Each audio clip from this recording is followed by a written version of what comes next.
The Coast to Coast is the most popular long-distance hike in Great Britain. It starts at St Bees in Cumbria and it finishes at the other side of the country at Robin Hood's Bay in North Yorkshire. I hiked the Coast to Coast in May of 2023. On my own, I camped some nights and I stayed at B&Bs or hostels on other nights. Join me on this incredible journey as I navigate some of the toughest hiking that the UK has to offer with a 17-kilogram backpack, exploring some of the most beautiful places in the country. On this journey, I'm very open about the realities of solo hiking such a monumental route and struggling with loneliness and fatigue as I push my mental and physical limits. With that said, please sit back, relax and enjoy watching.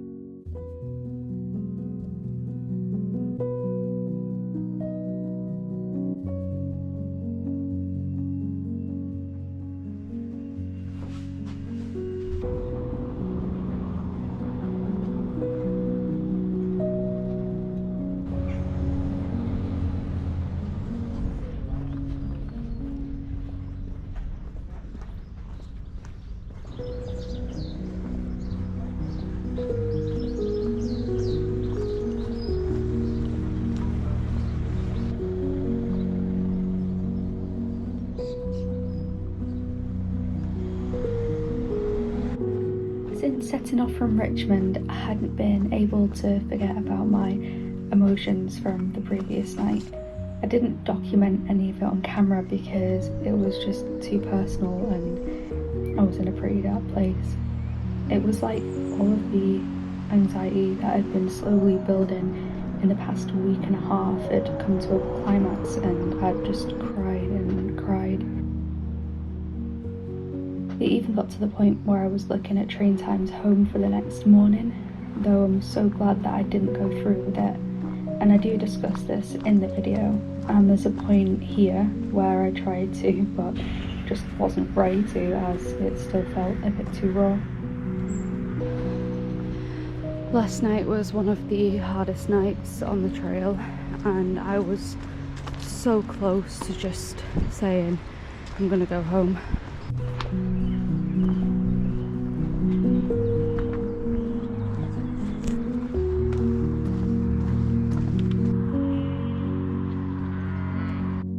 Last night was the hardest night on the trail so far. I was FaceTiming Cameron and I just completely broke down. I couldn't even be on camera. I was just completely... I haven't cried that hard in a long time. I was having an actual... It felt like a bit of a nervous breakdown, but I suppose panic attack is a bit more fitting because I also couldn't breathe. Like, I couldn't you just can't catch your breath because your heart is just racing, and I was crying so hard for so long that when I was ready to just go brush my teeth, after the call and everything, after it made me feel better, I saw myself in the mirror and my eyes were so red, so bloodshot just from crying so much. There was I've never seen my eyes like that before, so I was really struggling, and I still am a bit. The nights are where it gets me though. It's just the whatever it was, anxiety just really hit hard last night. I don't know if it had something to do, well, I mean, the whole day was pretty weird, to be honest. It was a very lonely day. Yeah, yesterday was just really hard, really lonely, and I wasn't present. I wasn't really there. And to be honest, I think I had kind of high-ish expectations of Richmond. I don't know why. I think that's because I've heard some people say it's lovely and historic, and there were parts that were lovely and historic, but I don't know, it kind of didn't meet my own expectations with it for some reason, and that might have been because I was just feeling off. I think that's the best way to put it. I was just feeling really off the whole day, and since the start really, and I haven't really come back yet. don't know, maybe maybe it's because the weather's changed and it's not sunny anymore, but you know, that's not it. I've done wonderful hikes in awful weather, and I don't know, it's a really weird one, but I was so close last night to just thinking I'm just gonna go back home tomorrow. But once I calmed down, I was like, I won't do that, because I know exactly how disappointed I'd feel with myself, because I'm 4 days, well, I've given myself 4 days to complete it, 4 days away, and it's a long stretch. It's the whole of the North York Moors section, plus a bit from Richmond to get there, so you know, it's doable if you just kind of put in really long days. So I suppose we'll just see what happens and if I feel any better, because I really don't want to feel like this anymore. I really don't, and I'm struggling so much. But hopefully, you know, that changes. Hopefully I'll have a nice camp tonight. I don't know. And the room last night was a bit weird, you know. It was comfortable enough, the bed and everything, and I had some of my pizza and I got a bit too full and I was just so stuffed from 3/4 of a pizza and some chips. It's probably because I haven't really been eating that much, so maybe I'm just not used to pigging out suddenly. And I was so stuffed, and I don't know, and I noticed when I first walked into the room as well, it had a bit of a weird smell, and strange place, so everything was just a bit off, you know. The people who showed me to the room and who run the pub, the Unicorn, were friendly enough, but I don't know, I just wasn't really vibing with it, to be honest with you. Anyway, I need to just be a bit more, I need to just come back, basically, and hopefully I will, but I'm going to stop talking about this now. I know that me discussing this may come across as melodramatic, or at least that's what I sometimes think when I'm trying to excuse my emotions, but I do promise you that after this, things do get way more positive again.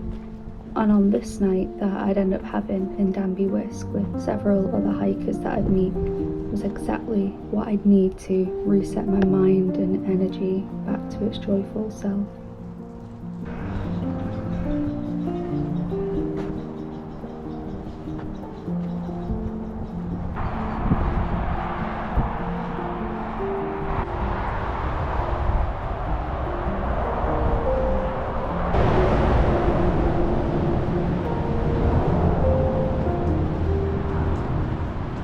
Crossed under the A1, which of course was noisy with cars as to be expected, and headed into Catterick. Catterick is famous for being the largest British Army garrison in the world, as well as Catterick, the old Roman fort that evolved into Catterick with its old stone walls and Roman road still somewhat intact. Catterick was also recorded in the 11th century Domesday Book.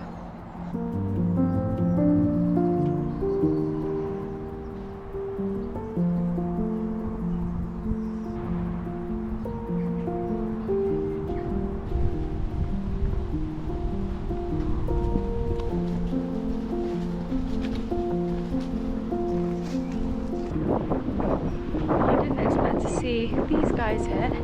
Little Highland coos. Hello.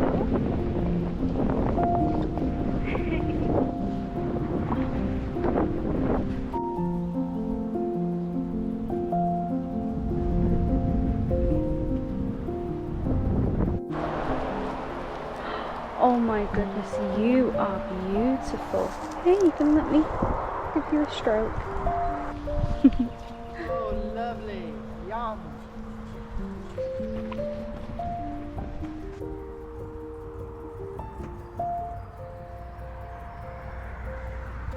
So the next little village that I'll be passing through is called Bolton-On-Swale, which is funny because I'm from Bolton, Manchester, and I remember when me, Cameron, my brother and my brother's girlfriend went to, we stayed in Kirby Stephen in summer 2021, and we went to this nearby pub in one of the village areas around for some food, and some locals were like, oh, so where have you guys come from? And because we mentioned we're staying locally, and we went, oh, Bolton. And they were like, oh, so not too far then. And we were like, Bolton, Manchester. Just funny. Bolton-On-Swale and Bolton, Manchester. I can imagine that they are different in appearance, but we'll see.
Okay, so after loads of deliberation, I have changed my plan. I was initially going to camp at Century Circle campsite, which is about 5 miles on from here, but 4 miles of that is actually off route, and I would be heading 4 miles south of the route. So I thought, I came across this place and in Danby Wiske, and there were other people doing the coast to coast, so I got talking, and some of them are staying here, some are staying at the pub, the Swan, and everyone was just lovely, and they were like, oh, you know, you should camp here tonight, and you know, can all go in the pub together. And I was like, oh, that's a good idea. And I was like, oh, maybe, but I was seriously like contemplating it for a good hour, but I thought, you know what, I'll ask if they've got a room. So I did, and they do, and they're lovely. And yes, I'm camped in the paddock area, so away from, like, you know, the families and stuff. This field is actually like for backpackers and coast to coast hikers, so because she said they get quite a few through here because it's like a popular spot. So yeah, it's lovely. I'm gonna go to the pub in a bit. Only opened at 4 and I think it's just after 4. So yeah, set up a bit earlier than usual, but it's nice just to have a short day. I think I've done, I don't know, something like 10 miles or 9 miles or something. Yeah, just gonna do that. I did call Century camping. I hadn't paid because obviously it was pay on arrival, and explained that I wasn't gonna be arriving, that my plans had changed, because it's just the right thing to do. Don't, like, you know, if you're gonna tell someone you're gonna be somewhere and just don't turn up and then they expect you, you know, so it's just polite to let them know and apologise. So I did. Considering after today I'll have 3 days left, and I've got to get to Ingleby Cross and Osmotherley, and I might be stopping around Osmotherley, or I'll see, I'll decide. So then I've really got, what, 2 full days to go through the North York Moors, so that'll be a challenge, but yeah, I'll just see how I do. If I do have to on the last day be picked up sooner, and then I think what I'll want to do is walk at least the last mile into Robin Hood's Bay. Any parts like the section from Shap, I will come back and just do, you know, so I have done them just for myself really, so I feel better about it. But still, I'm, you know, a good 100 and over 110, I think I'm 115 miles in total, so it's pretty good going, to be honest. It's still coast to coast. So yeah, I'll just get myself ready and yeah, head off to the pub.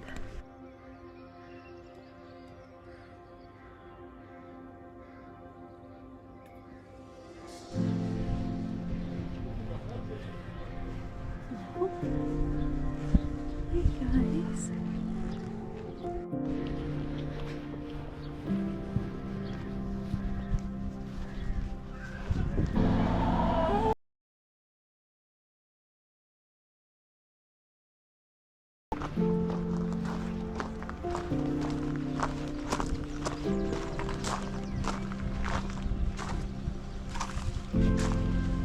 So off I went to the White Swan, where I met up with the other hikers, all doing the coast to coast. There were cousins Peter and Simon, Gonnie and Bert, a Dutch couple, and Mary, another solo female hiker who was also camping. We spent the evening eating amazing food, drinking and sharing stories. It was absolutely wonderful. And a kind Australian lady at the bar heard I was camping and got me a dram of whiskey to warm me up. Everything was just so lovely and left me feeling so warm inside. A perfect night, so happy and content.